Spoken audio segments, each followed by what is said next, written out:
Tere kõigile! Täna õpime selgeks Pythagorase teoreemi kasutamise. Pythagorase teoreem seob omavahel täisnurkse kolmnurga kõik kolm külge. Täisnurksel kolmnurgal on 2 kaatetit ja 1 hüpotenuus. Ole hea, tee endale vihikusse ka joonis ja teeme kõik ühesuguse joonise, et valime ühe kaateti pikkuseks 4 cm, teise kaateti pikkuseks 3 cm ja kui sa nüüd hüpotenuusi joonistad, siis sinu hüpotenuus peaks täpselt tulema 5 cm.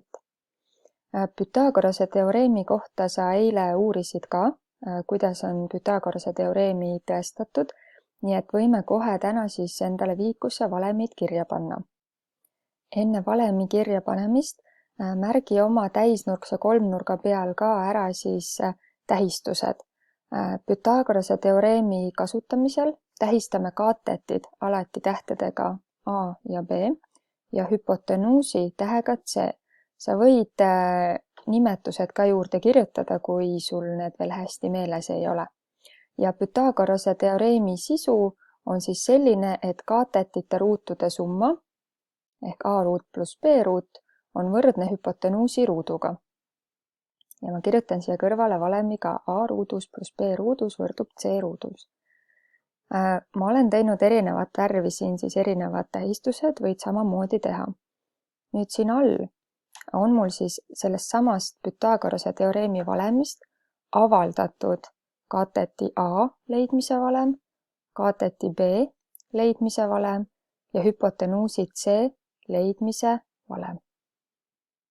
Ja kontrollime üle ka, kas meie joonestatud täisnurkne kolmnurk vastab Pythagorase teoreemi valemile. Külje A pikkus oli meil 4, 4 ruudus on 16. Kaateti B pikkus oli 3, 3 ruudus on 9, 16 pluss 9 on 25.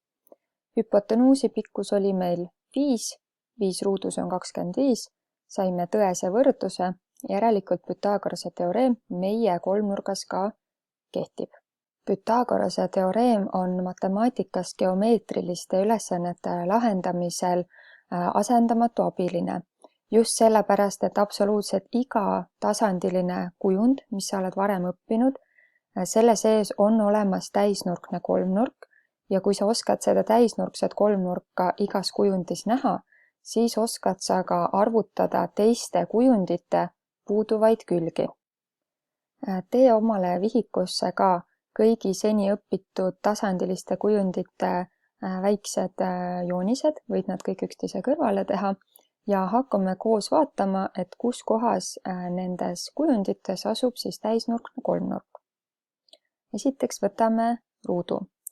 Ruudule tuleb lihtsalt teha diagonaal ja meile tekibki siia 2 täisnurkset kolmnurka.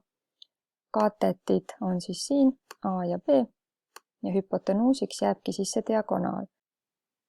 Ja kui sa suudad näha ruudu sees täisnurkset kolmnurka, tähendab see seda, et sa saad Pythagorase teoreemi abil leida näiteks ruudu diagonaali pikkust. Lähme edasi. Järgmiseks võtame ristküliku. Ristkülikusse saame samamoodi joonestada diagonaali, tekib jälle 2 täisnurkset kolmnurk ja tähistame ühe nendest ära ka näiteks selle ülemise. Siin on kaatet A, kaatet B ja hüpotenuus C. Jällegi saame Pythagorase teoreemi abil leida näiteks ristkülika diagonaali. Lähme edasi kolmnurga juurde, mis ei ole esmapilgul üldsegi täisnurkne. Aga sa tead, et kolmnurka saab joonestada kõrguse ja kõrgus jaotab alati mis tahes kolmnurga 2 täisnurkseks kolmnurgaks. Ja paneme siis tähistused ka näiteks sellele parempoolsele tekkinud täisnurksele kolmnurgale. Pythagorase teoreemi abil saab näiteks leida kolmnurga kõrgust.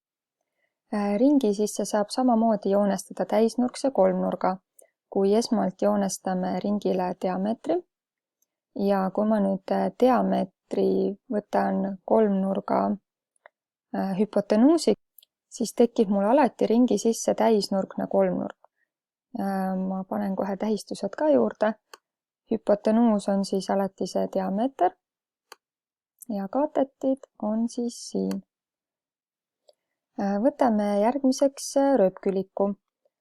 Rööpkülikusse saab ka joonestada kõrguse, nii nagu kolmnurga sisse. Ja tegelikult saab neid lausa siia 2 tükki joonestada. Ja tekibki näiteks 2 täisnurkset kolmnurka ja siia keskele tekib 1 ristkülik. Ja samamoodi, kui ma nüüd neid tähistusi siia juurde panen, siis kaatetid on siin. Selle rööpküliku kõrgus on siis 1 kaatetiks. Nii et tegelikult saan ma ka siin leida näiteks rööpküliku kõrgust Pythagorase teoreemi abil. Edasi tuleb meil romb.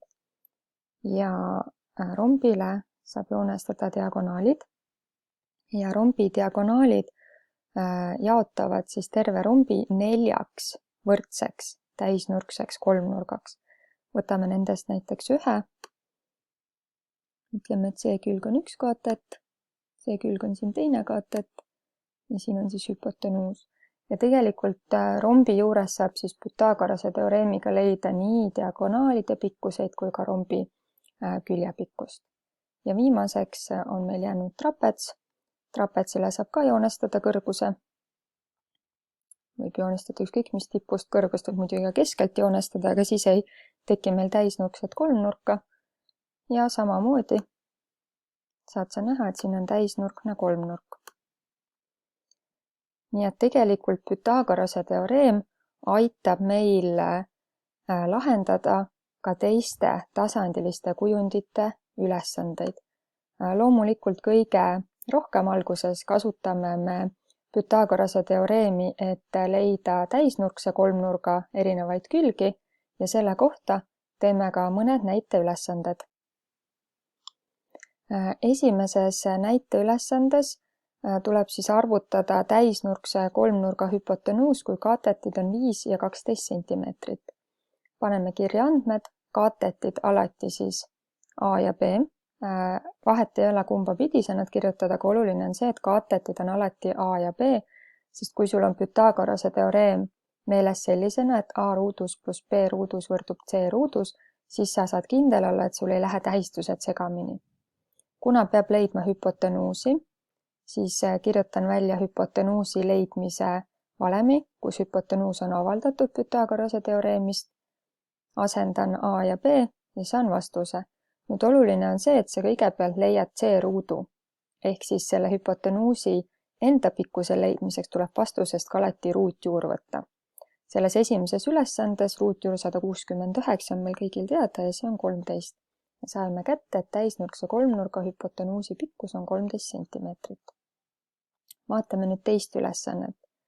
Teises ülesandes tuleb leida võrdhaarse kolmnurga kõrgus, kui on antud kolmnurga alus ja haar. Nüüd võrdhaarsete kolmnurga kõrgust teed siis joonise endale ja sa näed, et siia tekib ka täisnurkne kolmnurk. Ja ma kasutan tähistusena kohe neid Pythagorase teoreemi tähistusi ehk kaatetid A ja B ja hüpotenuus C. Nüüd, kuna ma tean, et terve selle kolmnurga alus on 14, aga kuna on võrdhaarne kolmnurk, siis kõrgus teeb aluse täpselt pooleks. Ehk minu täisnurkses kolmnurgas on tervest alusest ainult pool. Nii et ma kirjutasingi, et minu A on 7 cm. Haar ehk C on kogu pikkuses, see on 25. Ja kuna ma pean leidma kõrgust, ehk siis täisnurkses kolmnurgas ühte kaatetit, siis ma võtan siit kaateti leidmise valemi, mis on avaldatud siis Pythagorase teoreemist ja kirjutan selle välja, asendan hüpotenuusi ja teise kaateti ja saan jällegi kõigepealt B ruudu kätte, et see on 576 ja B leidmiseks tuleb jälle võtta ruutjuur ja see on 24. Loomulikult võib teinekord tulla ka nii, et see lõppvastus ei tule täpne täisarv, vaid tuleb komaga arv, et siis sa saad ümardada nii, kuidas ülesandes ette on öeldud.